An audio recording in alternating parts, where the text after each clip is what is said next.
The average solo GP is dead. Being handcuffed to a practice that only makes money while you're drilling crushes your freedom. Being trapped at the office is no way to experience life. And doing more fillings and crowns ain't the answer to freedom. Stop it.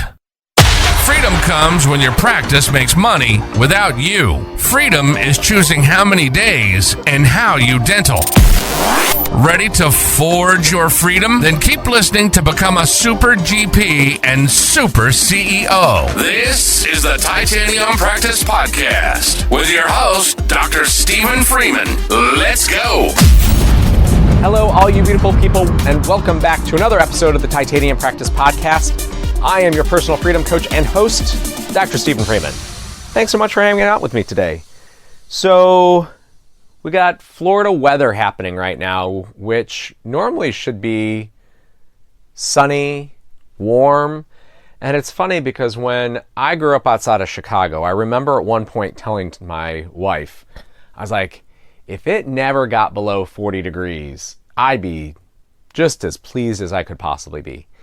Now that I've lived in Florida for almost 20 years now, I can tell you that if it gets below 60 degrees and it's not sunny outside, it ain't a great day. So it's funny how that perspective can change over time, and perspective is a pretty funny thing. But we're really not talking about perspective today, and we're not really talking about weather. What we are talking about is we've got another nugget episode. So I am going to bring you some tips, pearls, what I like to call nuggets of information from my most recent ebook, Forging Your Freedom.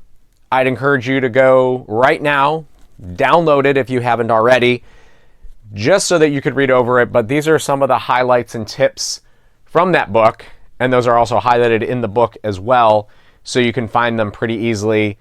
And they are a great source of information on maybe some things you hadn't thought about.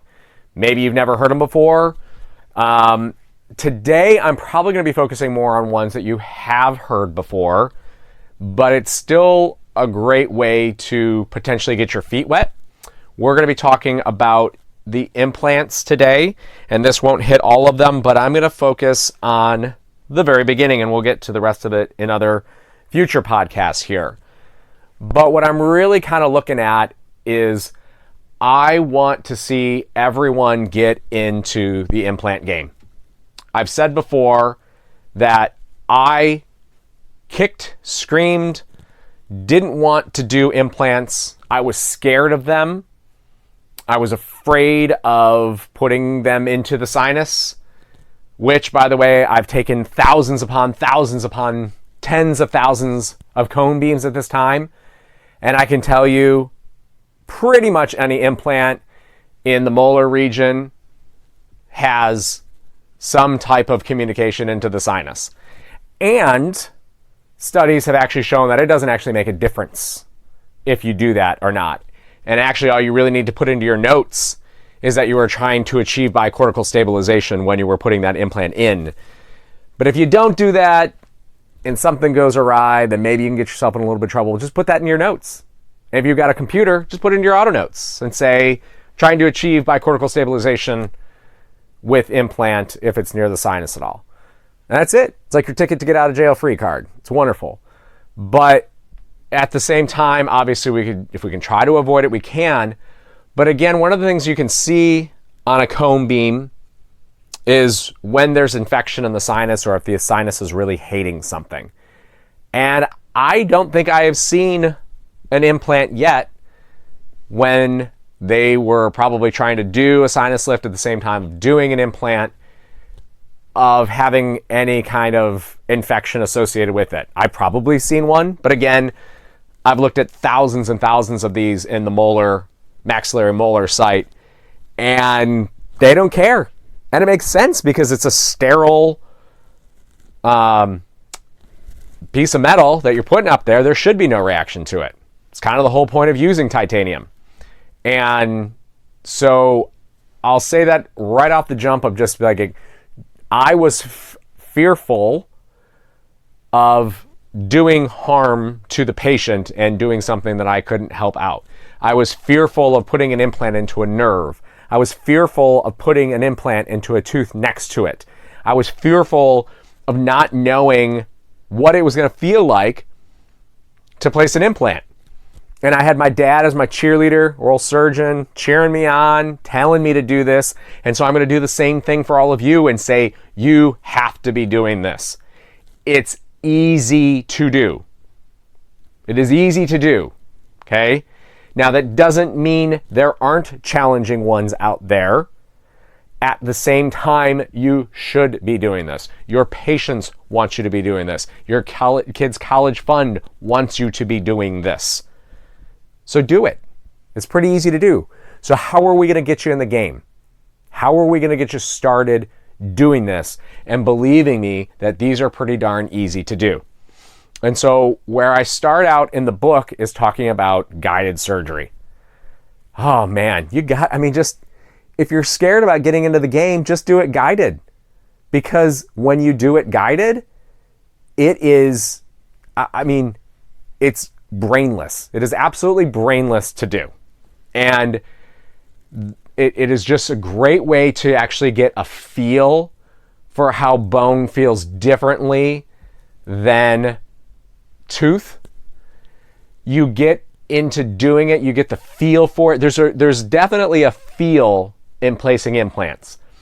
I don't think there's much of a feel that I can really think of, and I'm trying to go back through my head and even think of, like, how does it feel to do a filling? How does it feel to do a crown? And for the most part, I can't really say that there's a feel to it. But once you start doing implants, you'll know exactly what I'm talking about. You'll know exactly, what type of bone feels. You've got some dense bone feels different than softer bone, and so you know how to treat it. But you don't have to worry about that stuff at the beginning when you've got a guide. So in order to do a guide, what do you need? Well, you need a cone beam. You need a cone beam. And I wanted to actually include this in my general practice First Nuggets podcast episode that we did, because you have no idea until you've got a cone beam how much information that it gives you. I'm sure every one of you has had someone come in, has an emergency and says, this tooth hurts. Or they come in routinely and say, I know this tooth hurts. And you take a PA and you see nothing. Nothing's there.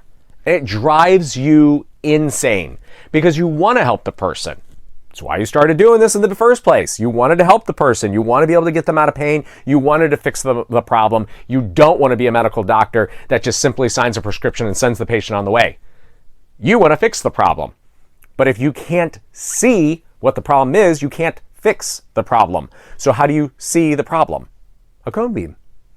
A cone beam. The number of times that they come in and they say, this tooth hurts, and they've been to a million different dentists, and all they do is they take an x-ray and they can't figure out what's going on with the tooth, and they've got a problem with it, and they know that it hurts, and then you take a cone beam and bang! On the screen is this giant infection.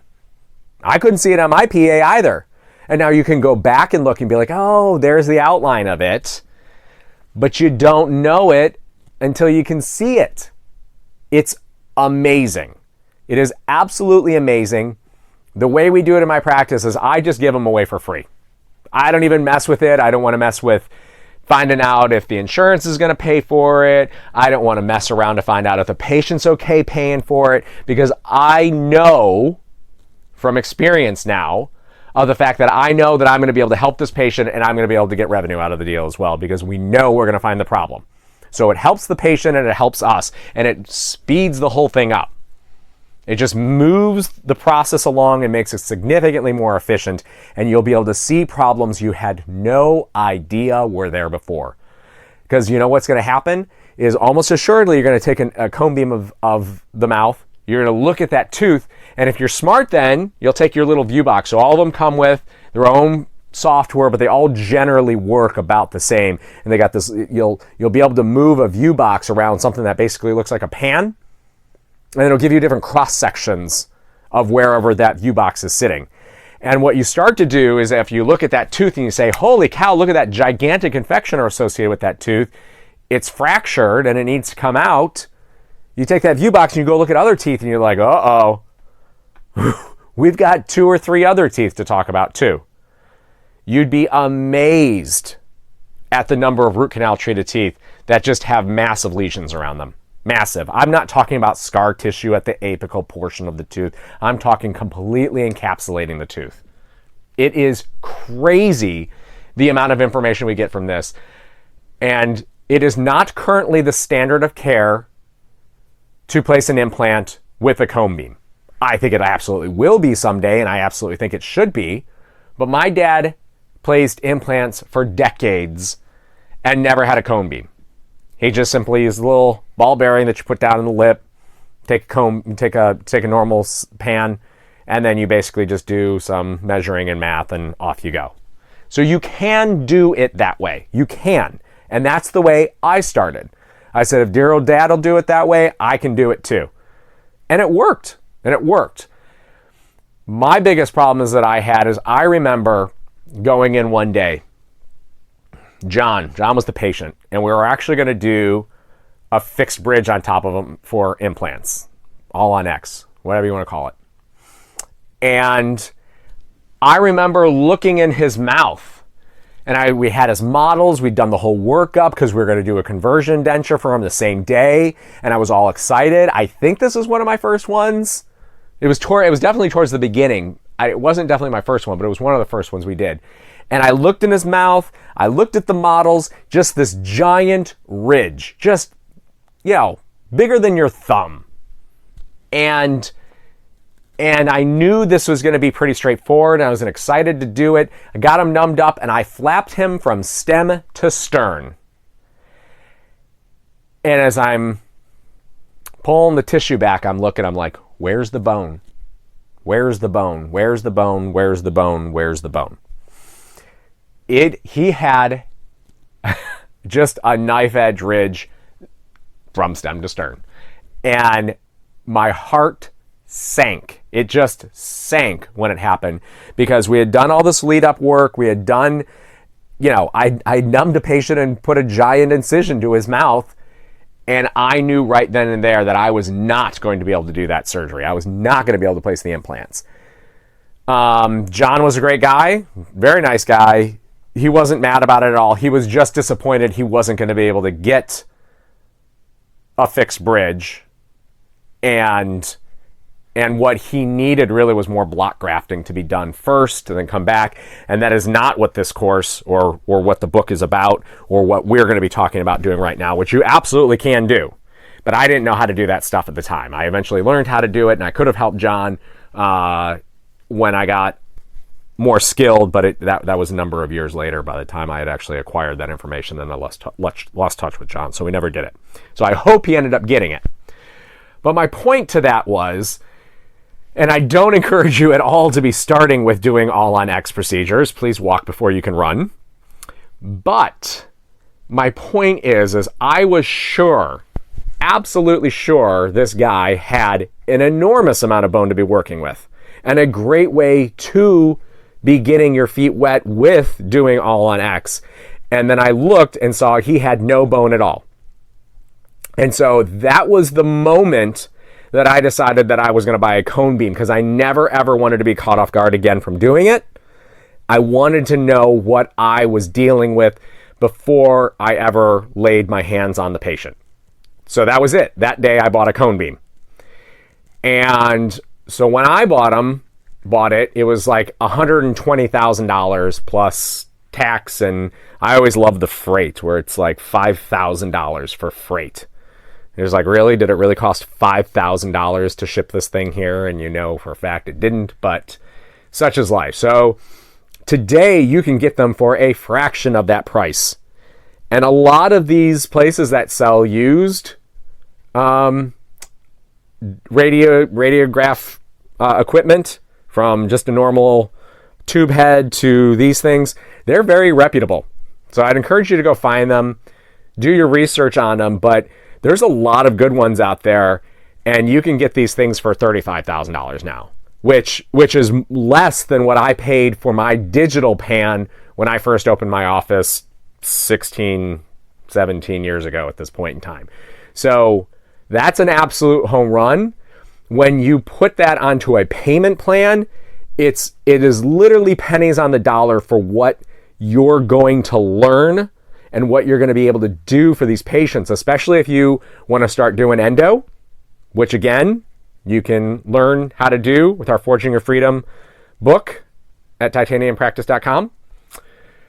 Or if you just want to bring in, or if you start seeing enough of it and you want to bring in an endodontist to do it for you. It's an amazing amount that you miss without this information. So I would tell you, run, do not walk to getting a cone beam, because it will transform your entire practice. It is my number one, I guess I should say number two, because number one piece of equipment in the office is the phone. Nothing else happens without the phone. But as far as actual clinical dentistry is concerned, I cannot do what I do without a cone beam. And I'm sure a lot of you are saying, well, what about the handpiece? Yeah, whatever. But I can't know what to cut with that handpiece until I can see what it is that I need to cut. And for me, that cone beam is just that important. And I would never, ever start a practice without a cone beam. So now you can see what you're doing. Also, what you can do now is you can create a guide.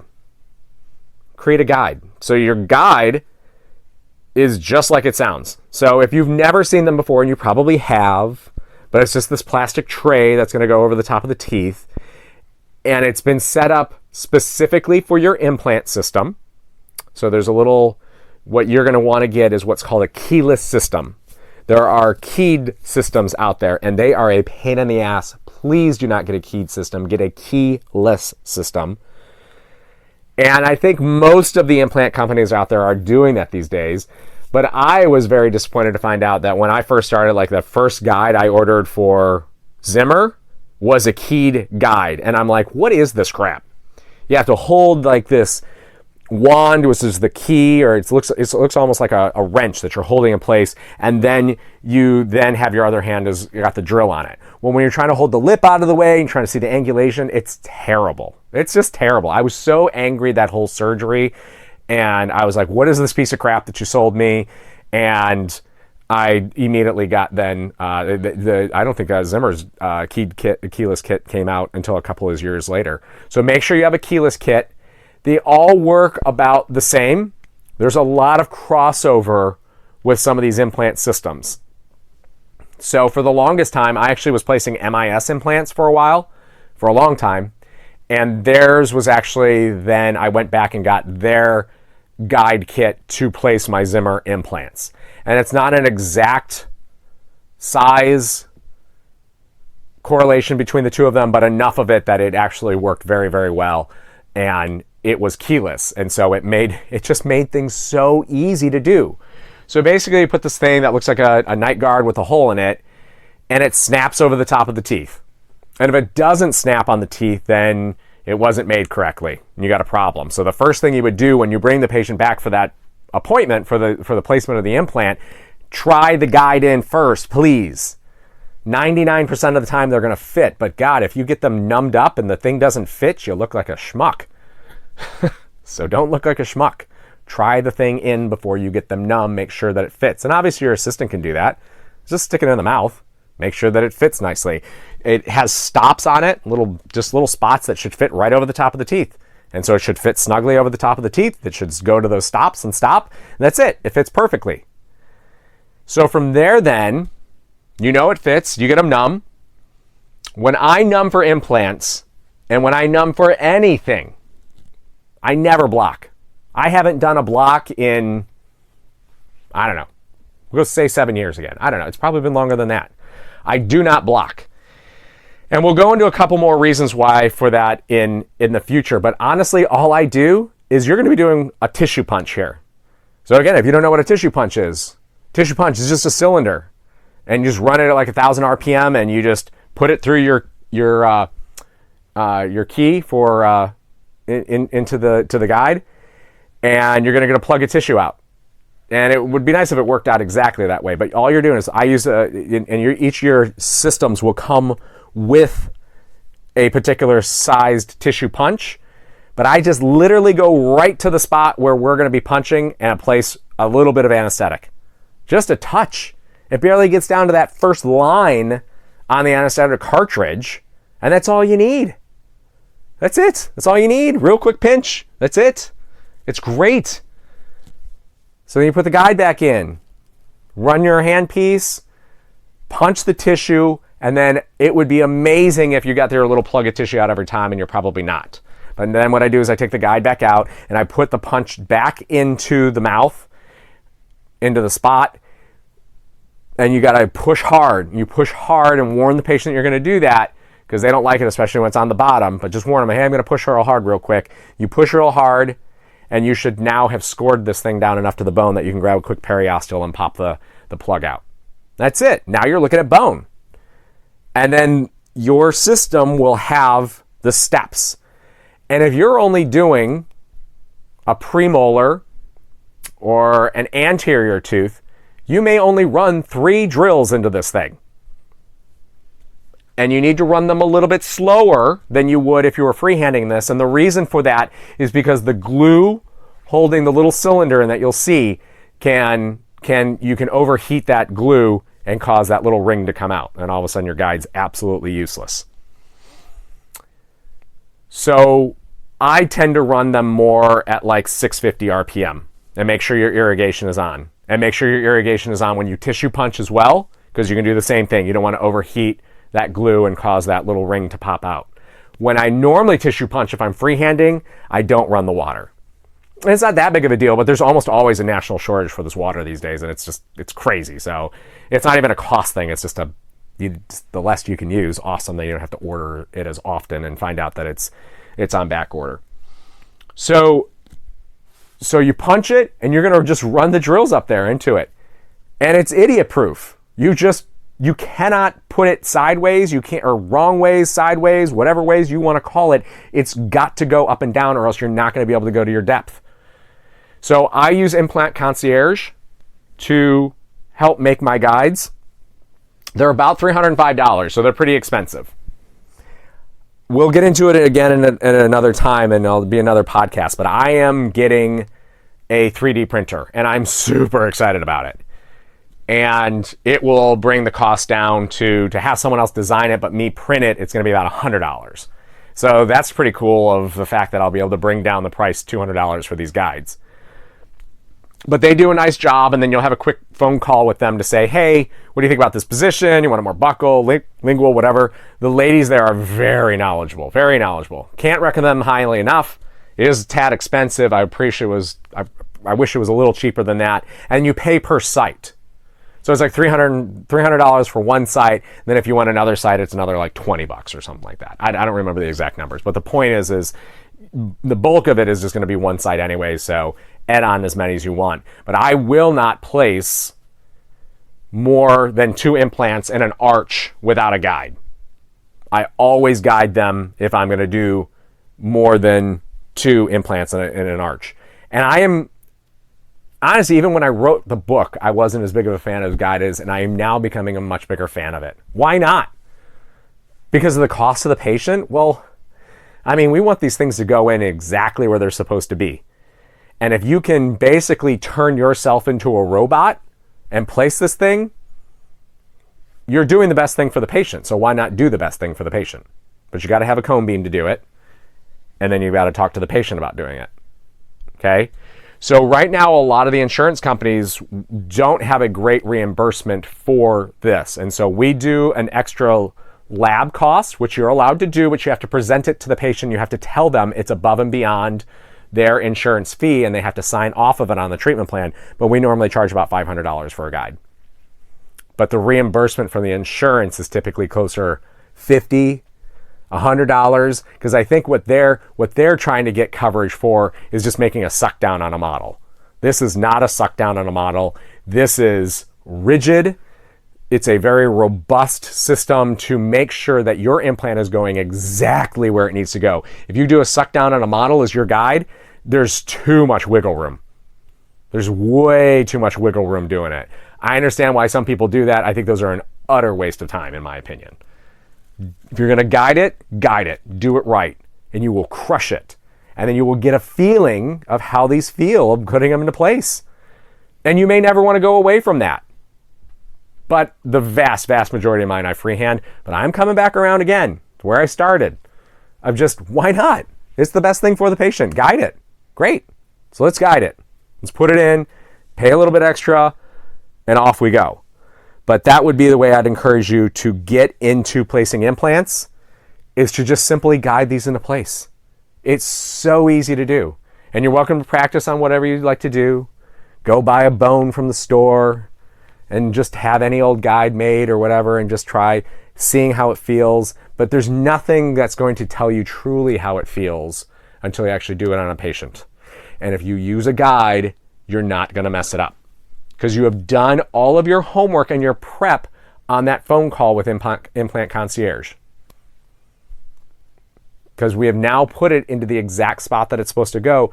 And when you're done, you're going to look at it and be like, that was so easy. I can't believe I haven't been doing these sooner.